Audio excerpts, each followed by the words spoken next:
The sky above Germany was supposed to belong to the future. At least, that's what the Luftwaffe believed. The sleek silver shapes, slicing through the clouds, looked nothing like the piston-engine aircraft that had dominated the war so far. They weren't just faster.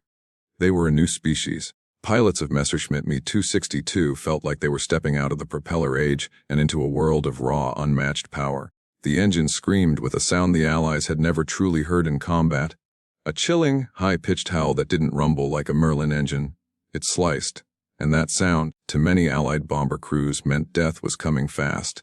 In 1944, the German High Command had something it believed could change the course of the air war. The Me 262 wasn't just the first operational jet fighter, it was the ultimate symbol of German technological pride. Luftwaffe pilots swaggered when they walked toward their jets, their confidence swelling like the roar of the turbines behind them. They had been flying piston fighters for years, Bf 109s, Fo 190s, and suddenly, they were an aircraft that could cruise at over 500 miles an hour. No Allied fighter could match that in level flight. At least, that's what they believed. It started as a rumor among bomber crews. Whispers that German jets were coming. Gunners had caught glimpses of strange, sleek shapes flashing past their formations, moving too fast to track. Their tracers barely seemed to graze them. Entire bomber groups returned with holes ripped through their formations, wondering what on earth had hit them. The Me 262s would zoom in, unleash devastating cannon fire, and vanish just as quickly. If the Luftwaffe could deploy them in numbers, the air war might tilt sharply. It was the ultimate statement. The Reich has the future on its side. But what the German pilots didn't know, or didn't want to believe, was that the future isn't just built on speed. It's built on timing, strategy, and the relentless adaptation of your enemy. Across the Channel, American fighter groups were paying close attention. The U.S. had learned hard lessons escorting bombers over Germany. By 1944, the skies were filled with American long-range fighters, none more feared by German pilots than the North American P-51 Mustang. And among those Mustang units were aces who weren't just good. They were predators. At first, the Me 262 pilots treated the Mustangs almost like they were beneath them. They would take off from their protected airfields, climb fast, and dive into bomber formations, confident that no piston-engine fighter could ever catch them. Their jets were their shield. They would blaze in, fire their 30 mm cannons, and accelerate away, leaving P-51s twisting helplessly in their wake. It was intoxicating and dangerous, because overconfidence has a way of writing its own trap. Allied intelligence began to piece together a picture of how the jets operated. Me 262s were blisteringly fast in the air, but they had weaknesses. They had to take off and land on long, smooth runways. Their engines were temperamental, slow to spool up, vulnerable during those critical moments close to the ground, and they couldn't dogfight well at low speeds. The very place Mustangs thrived. U.S. commanders realized that trying to catch the jets at cruising altitude was suicide. But hitting them as they took off or came in to land? That was a different story. It started with a single directive: don't chase the jets in the air. Wait for them where they're slowest. P-51 groups began patrolling near known Luftwaffe jet bases orbiting just outside flak zones, eyes scanning the horizon. The German pilots, used to roaring into the sky untouched, suddenly found the hunt turning around. As their engines spooled down on final approach, they became prey. That sleek, invincible machine turned into a sitting duck with wings. One Mustang pilot later described it as like catching a shark in a bathtub, and the numbers proved him right. For every Allied bomber and Me 262 managed to down, the Luftwaffe lost more and more of their precious jets on approach and landing. The jets' advantages were being stripped away piece by piece, not by technology but by tactics. Yet, at that point in the war, German pilots were still full of bravado.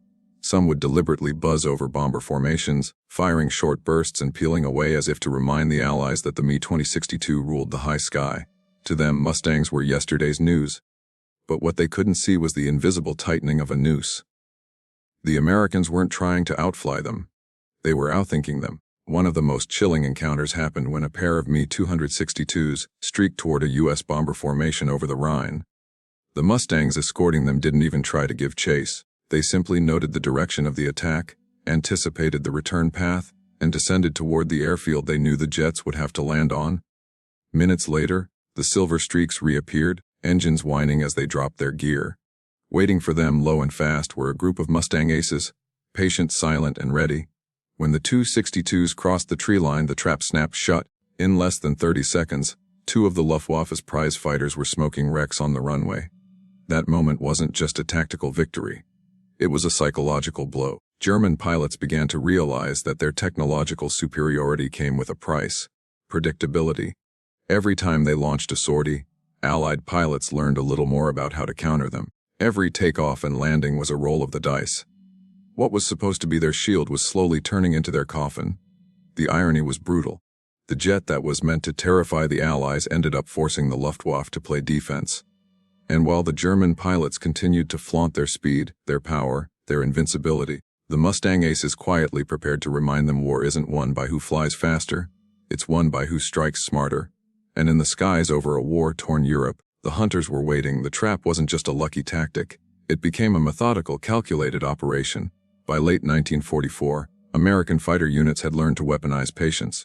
Instead of burning fuel and energy chasing jets they couldn't catch at altitude, they patrolled the airfields like wolves circling a den. The Luftwaffe had built their jet bases in carefully chosen spots, but even the best airfields couldn't hide the truth: Me-62s were vulnerable when they touched the ground. German pilots noticed it too. Their early missions had been filled with cocky radio chatter, joking about the slow little Mustangs below. But the laughter began to fade when the first jets started vanishing before they even made it back. Stories spread like smoke through the ready rooms. Aces who had racked up kills in prop fighters were being picked off like rookies. It wasn't that they were worse pilots. It was that their jet, as revolutionary as it was, made them predictable. The Me-262 had a critical weakness that couldn't be ignored. Its jet engines took precious seconds to spool up to full power. Those seconds were nothing in the open sky. But on a runway, when a squadron of P-51s came tearing out of the clouds at treetop level, those seconds were the difference between life and death. Once committed to landing, a 262 couldn't just gun the throttle and rocket away. It would lumber forward, the turbines whining, desperately trying to build thrust. And by then, the Mustangs were already on them. Pilots of the North American P-51 Mustang knew their advantage wasn't just speed, it was agility.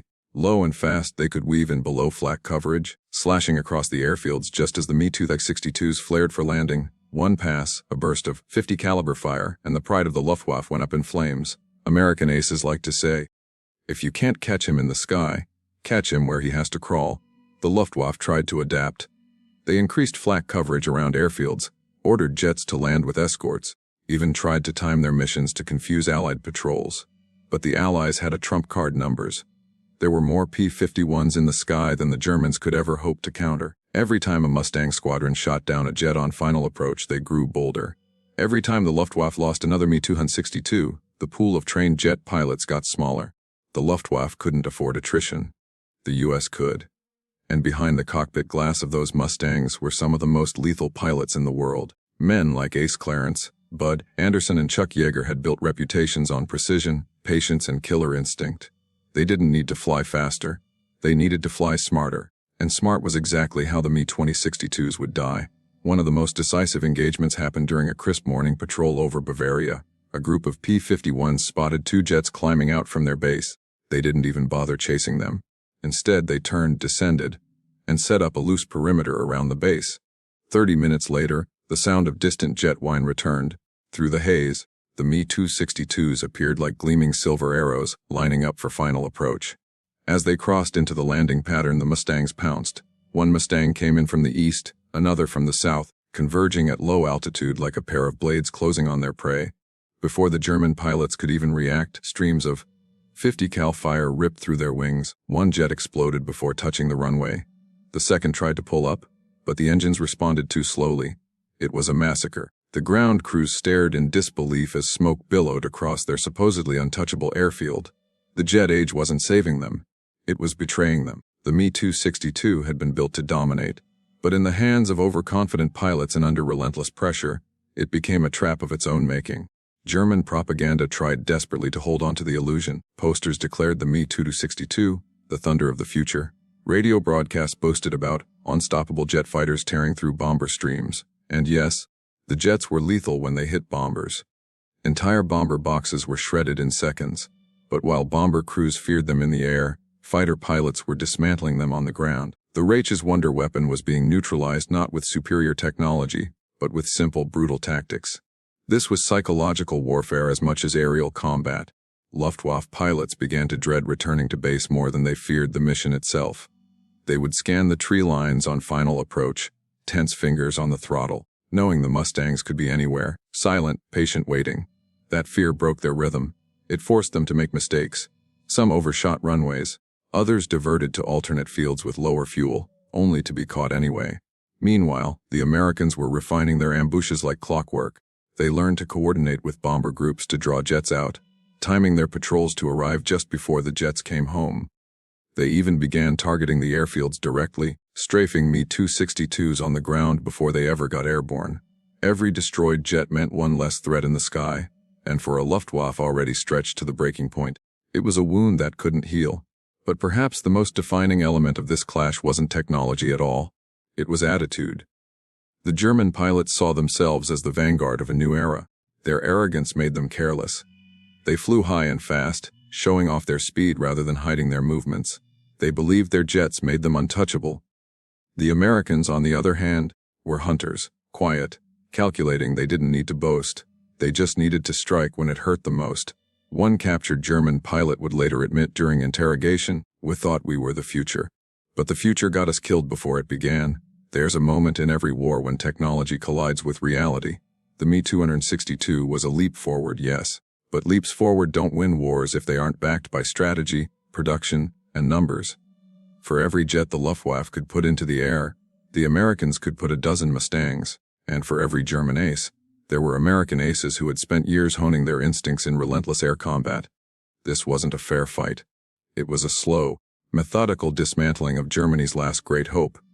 The Luftwaffe began to realize that even their jets couldn't save them, not when the skies themselves had become a chessboard, and the Americans were 3 moves ahead. The jets roared, but their roar no longer inspired fear. It sounded like desperation. In the last months of the war, the skies over Germany became a cruel theater where hope and reality collided.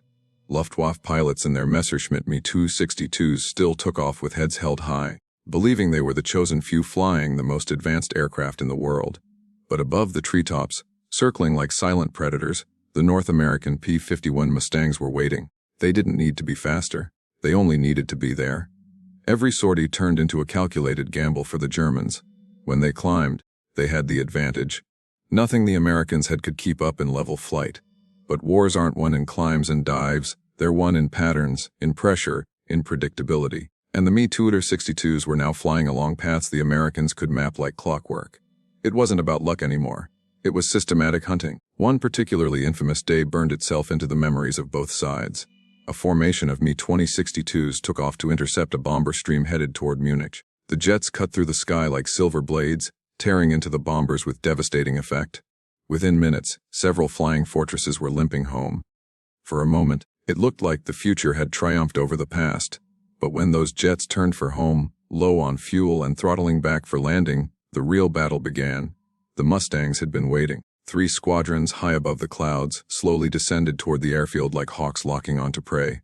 The Me-262s focused on their approach, never saw it coming. As the first jet crossed the threshold of the runway, the Mustangs dove in at full speed. Streams of .50 caliber rounds stitched the sky.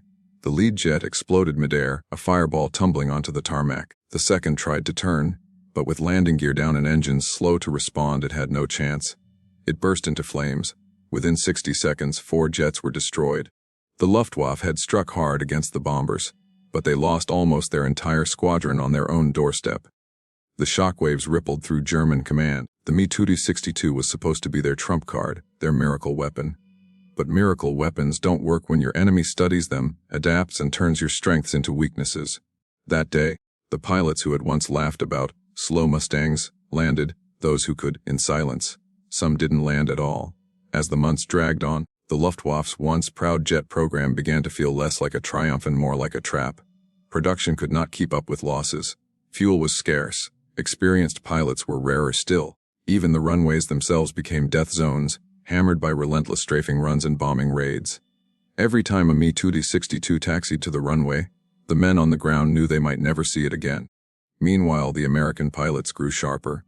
They knew the patterns, the weak spots, the timing of every sortie. They could tell from the sound of a jet engine spooling up how much time they had to strike. They didn't need radar, they had instinct. And in the end, instinct beat innovation. But it wasn't just tactics. It was psychology. German pilots had entered the jet program as heroes, hand-picked for what was supposed to be the Reich's most elite force. But being hunted at your own home field wears on a person. They started to dread the moment the wheels touched the ground. When their mighty machine became a fragile, helpless shell, fear has a way of blunting even the sharpest pilot. It wasn't just the jets being destroyed. It was confidence. And once confidence shatters, the rest follows. The American Mustang pilots, in contrast, grew hungrier. Every ambush was a reminder that this war was ending, and they were the ones dictating the terms. They respected the Me-262 any pilot would. It was fast, sleek, dangerous. But respect didn't mean mercy. Aces competed to see who could bring one down, because shooting a jet out of the sky was like earning a badge of honor. For some, it was personal. They'd watched friends die in bomber formations under jet attacks. Now, they got to close the book. There's a famous account of one engagement near Regensburg. A lone Mustang pilot spotted an Me-262 attempting to land. He dove in low, hugging the terrain, using the trees to mask his approach. Just as the jet touched the runway, the Mustang popped up, unleashed a short, precise burst and peeled away. The 262 exploded in a shower of sparks. The Mustang climbed out untouched, leaving nothing but black smoke and the broken promise of German air supremacy behind. That single kill told the whole story of the war in the air. No matter how advanced the machine, it can't save you from a well-placed bullet at the right time. The German High Command tried last-ditch measures. They ordered Me-262 pilots to take off from hidden strips, to use rough fields, to disperse their jets. But the aircraft was too delicate, too dependent on proper runways and careful handling. It wasn't built for improvisation. It was built for a war Germany was no longer capable of sustaining. The Mustangs, rugged and flexible, thrived in that chaos. They didn't need perfect conditions. They just needed opportunity, and there was no shortage of that. By early 1945, the jet's psychological edge had evaporated. American pilots no longer whispered about the Me-262 as a terrifying ghost. They talked about it like a prize. Hunting jets had become routine. For every bomber they downed, several 262s never made it home. The Luftwaffe had gained a glimpse of the future, but the future was coming too late and too few. Some historians later called it a technological tragedy. The Me-262 was a marvel, years ahead of its time, but it was also rushed, underproduced, and misused. Instead of building a strategy around it, the Luftwaffe tried to use it like a magic wand. And magic doesn't win wars. Strategy does, numbers do. Discipline does. The men who flew Mustangs understood this. They weren't flying the fastest plane in the sky, but they were flying the right plane at the right time, with the right tactics. They didn't need to chase the future, they cornered it. When the war finally ended, the burning remains of Me-262s littered the airfields that had once been their proud strongholds. Some sat abandoned, engines silent, their once sleek lines coated in dust and ash. Others were shipped off by the Allies, studied as trophies, dissected to learn their secrets. But their reign, the reign that was supposed to change everything, had lasted mere months. The Mustang aces who had once squinted at silver streaks tearing past them in the sky now flew victory laps over empty runways. The hunter had become the hunted, and then simply gone. History remembers the Me-262 as a legend, a revolutionary machine ahead of its time. But legends aren't invincible. In the cold arithmetic of war, the faster jet lost to the smarter fighter, and every time a Mustang pilot watched one of those jets erupt in flames on its own runway, they were reminded of a brutal truth: the future doesn't belong to whoever gets there first. It belongs to whoever knows how to fight for it. The German pilots had flaunted their speed. The Americans had answered with cunning. And when the smoke cleared, the blackened husks of the Reich's wonder weapon lay silent, while the Mustangs soared on.